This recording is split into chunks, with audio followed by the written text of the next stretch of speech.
আসসালামু আলাইকুম প্রিয় ষষ্ঠ শ্রেণীর শিক্ষার্থী, আশা করি তোমরা সবাই অনেক ভালো আছো। আজকে আমরা তোমাদের লাস্টে অর্থাৎ শেষের অধ্যায় তত্ত্ব উপাত্ত থেকে 100% কমন টপিক গুলো সাজেশন দিব। এই টপিকের যে ম্যাথ গুলো দেখে দিব, এই ম্যাথের বাইরে একটা ম্যাথও তোমার স্কুলে আসবে না। এমন ভাবে তোমাদেরকে বলে দিব, এখান থেকে সৃজনশীল, এখান থেকে এমসিকিউ, এখান থেকে শর্ট কোশ্চেন পাবা। এই টপিকে আমি 100% সিওরিটি দিয়ে তোমাদেরকে কিছু টপিক দেখা দিচ্ছি।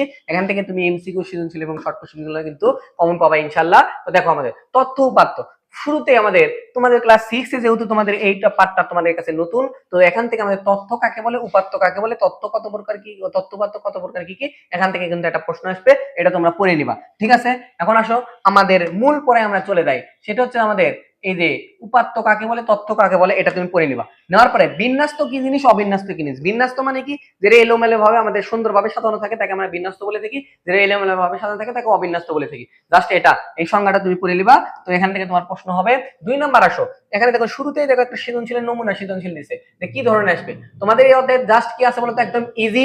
তোমার বুঝতে হবে বিন্যস্ত কি জিনিস আর অবিন্যস্ত কি জিনিস। এটা বুঝলে তুমি ধরো শিওর 2 দিন পেয়ে গেছো। তো মনে রাখবা, এই অধ্যায় থেকে তুমি 27 মার্ক কমন পাবো। কয় মার্ক? 27 মার্ক। 2টা সৃজনশীলে 20 মার্ক, 2টা শর্ট কোশ্চেনে 4 মার্ক, 3টা সৃজনশীলে 3 মার্ক, 27 মার্ক। তো দেখো আমাদের এখানে বলছে এত এত এত শিক্ষার্থীদের লম্বা কর, উপাত্তগুলো বিন্যস্ত উপাত্ত করো, অর্থাৎ জেলে এলোমেলো ভাবে আছে সুন্দর করে সাজাতে বলছে। উপাত্তগুলোকে সারণীভুক্ত করো, সারণী ক্রমিক দেয়, 1 নম্বরে এটা, প্রথমে এটা, 2 নম্বরে এটা, 3 নম্বরে এটা, 4 নম্বরে সারণীভুক্ত করছি, অ্যান্সার শেষ। বুঝতে পারছো? একদম সিম্পল একটা অধ্যায়, এখান থেকে দেখো। তো আমি দেখো এরপর আমাদের কি আছে, গড়। এখান থেকে তুমি 100% শিওর থেকে একটা প্রশ্ন তুমি পাবাই সৃজনশীলে, সেটা হচ্ছে কি বলতো, গড় নির্ণয় করো। তো গড় নির্ণয়ের সূত্র তুমি ছোটবেলার ক্লাস 5 এ পড়ছো, যে উপাত্ত সময় সমষ্টি যোগ উপাত্ত সময় সংখ্যা, এটাই আমাদের করলে গড় নির্ণয়। তো সবগুলো মান যোগ করে যে কটা পদ থাকবে সেই কটাতে ভাগ করবা। এরপরে কি আছে বলতো, তো মধ্যক নির্ণয়। এটা তোমাদের কাছে নতুন বাবা, মধ্যক নির্ণয় এটা তোমাদের পারা লাগবে, খুবই গুরুত্বপূর্ণ। 100% শিওর থাকো যে মধ্যক নির্ণয় থেকে তোমার প্রশ্ন হবে, সেটা হচ্ছে শর্ট কোশ্চেনও আসতে পারে, তারপরে এমসিকিউ তে আসতে পারে, এরপরে আমাদের কি আছে বলতো, সিকিউ এ তো আসতে পারে। বুঝতে পারছো? তো মধ্যক নির্ণয়ের ক্ষেত্রে কি করবা, 2টা নিয়ম ফলো রাখবা। মধ্যকের 2টা সূত্র আছে, একটা হলো জোড়ের সূত্র, একটা হলো বিজোড়ের সূত্র। জোড়ের সূত্রটা কি, n divided 2 plus n divided 2 তম পদ প্লাস n ডিভাইডেড 2 প্লাস 1 তম পদ ডিভাইডেড 2। আচ্ছা, এরপরে কি আছে বলতো, বিজোড়ের সূত্র কি আছে বলতো, n প্লাস 1 ডিভাইডেড কি বলতো 2। এটা মাথায় রাখবা, n ডিভাইডেড 2 প্লাস 1, এটা কিন্তু আমাদের বিজোড়ের সূত্র না। আমাদের বিজোড়ের সূত্র কি, n প্লাস 1 ডিভাইডেড কি বলতো 2। এটা আমাদের কারেক্ট, এটা অনেকেই ভুল করো। আর জোড়ের সূত্র কি, n ডিভাইডেড 2 তম পদ প্লাস n ডিভাইডেড 2 প্লাস 1 তম পদ ডিভাইডেড 2। মোটামুটি এটা। আর যদি আমাদের শর্ট কোশ্চেন এমসিকিউর ক্ষেত্রে করি, বোধক বলুক বা প্রচুরক বলুক। এখন আসলে প্রচুরক কি জিনিস, প্রচুরক জিনিস হলে হচ্ছে উপাত্তগুলোর মধ্যে থেকে যেই উপাত্তটা সবচেয়ে বেশি থাকে তাকে আমাদের কি বলে থাকি বলতো, প্রচুরক বলে থাকি। মধ্যক কিভাবে তুমি নির্ণয় করবা, তো আমাদের সর্বপ্রথম সারণী এলেদুলি এলোমেলো ভাবে দেওয়া থাকে, সাজায় নিবা। সাজায় নেওয়ার পরে মাঝখানে যে থাকে, ধরো আমাদের 7টা দেওয়া আছে, 7টার মধ্যে কি হলো বলতো, এই পাশ থেকে 3টা বাদ, এই পাশ থেকে 3টা, মাঝখানে যেটা থাকে সেটাই আমাদের উত্তর হয়। সেটা বিজোড়ের ক্ষেত্রে।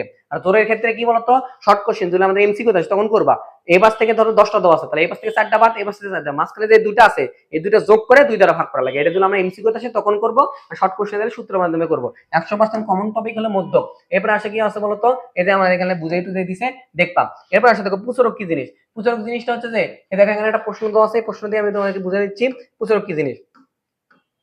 এই দেখো 8 নম্বরে বলছে কোন বিদ্যালয়ে ষষ্ঠ শ্রেণীর ছাত্র দেওয়া আছে। এই যে অনেকগুলো এখানে নাম্বার দেওয়া আছে না, এই নাম্বারের মধ্যে যে নাম্বারটা সবচেয়ে বেশি আছে তাকে আমরা কি বলে থাকি, প্রচুরক। এবার দেখো 90 এখানে কয়বার আছে, 5বার আছে। তো আমরা জানি কি, যে উপাত্তে যে উপাত্ত সবচেয়ে বেশি থাকে তাকে প্রচুরক বলা হয়। এই লেগে গেছে 90 আমাদের প্রচুরক, একদম ইজি। এবার আসলে লেখচিত্র। লেখচিত্র থেকে তোমাদের প্রশ্ন আসবে, মানে কি রেখাচিত্র। এবার লেখচিত্র কাকে বলে, এটা তোমার পরীক্ষায় আসে, এটা পড়ে নিও। এরপর আসো দেখো কি আসবে, আমাদের এই যে লেখচিত্র আঁকাছে, এই যে মানগুলো দিছে, এটা তো বোঝো, এটা এরকম করে আঁকা লাগে, এটার নাম y অক্ষ, এটার নাম x অক্ষ, এর 0 বিন্দু, এটা মান বসে এটা করা লাগে, এটা তো ক্লাসে করাইছি। লেখচিত্র থেকে 100% শিওর থাকো 2টা সৃজনশীল হবে। 2টা সৃজনশীল হয়, 2টাতে কোন নাম্বার লেখচিত্র আঁকাতে বলবি, না হলে একটা বলবি। বুঝতে পারছো? এখান থেকে তুমি কিন্তু কমন পাবা। এরপর আসো কি দেখো, নমুনা প্রশ্ন দিছে এই ধরনের। এখন আসো সৃজনশীলে আমাদের কেমনে কমন ফেলাবো।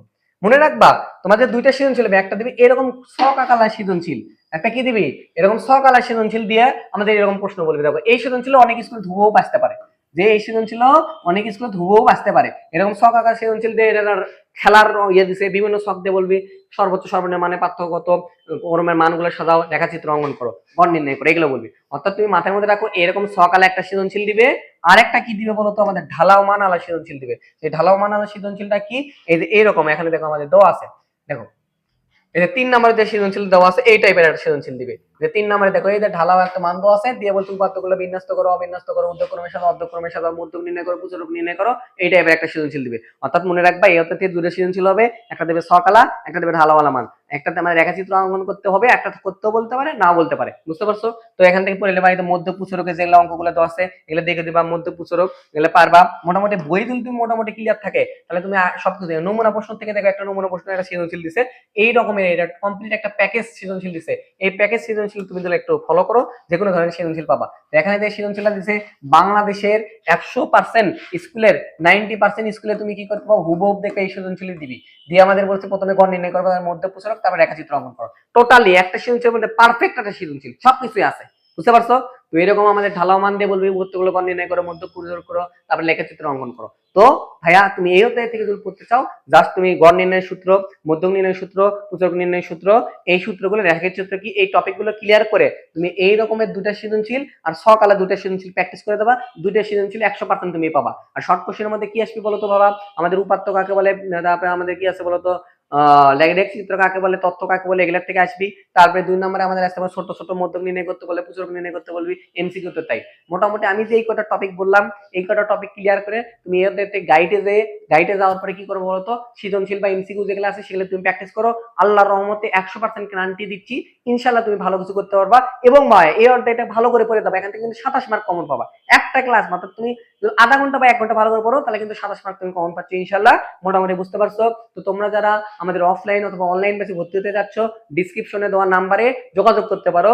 আমাদের সামনে অর্ধবার্ষিক প্রস্তুতির একটা বেসিক টু প্রো কোর্স আমাদের অনলাইনে লঞ্চ হতে, ক্লাস 6 to 10। এর মধ্যে তুমি কি পাবা, লাইভ ক্লাস পাবা, রেকর্ডেড ক্লাস পাবা, স্মার্ট বোর্ডে স্লাইডের মাধ্যমে পড়ানো হবে, লেকচার শিট হবে, স্লাইড পিডিএফ দেওয়া হবে, সবকিছু দেওয়া হবে টোটাল। আর যারা তো অফলাইনে পড়তে চাচ্ছ, বগুড়ায় আমরা জলশহীদুলে অফলাইন ব্যাচ পড়াই, ইনশাআল্লাহ তোমরা ভালো কিছু সার্ভিস পাও আমাদের আরএমই তে, ইনশাআল্লাহ আমাদের সাথে যুক্ত হবা। আসসালামু আলাইকুম।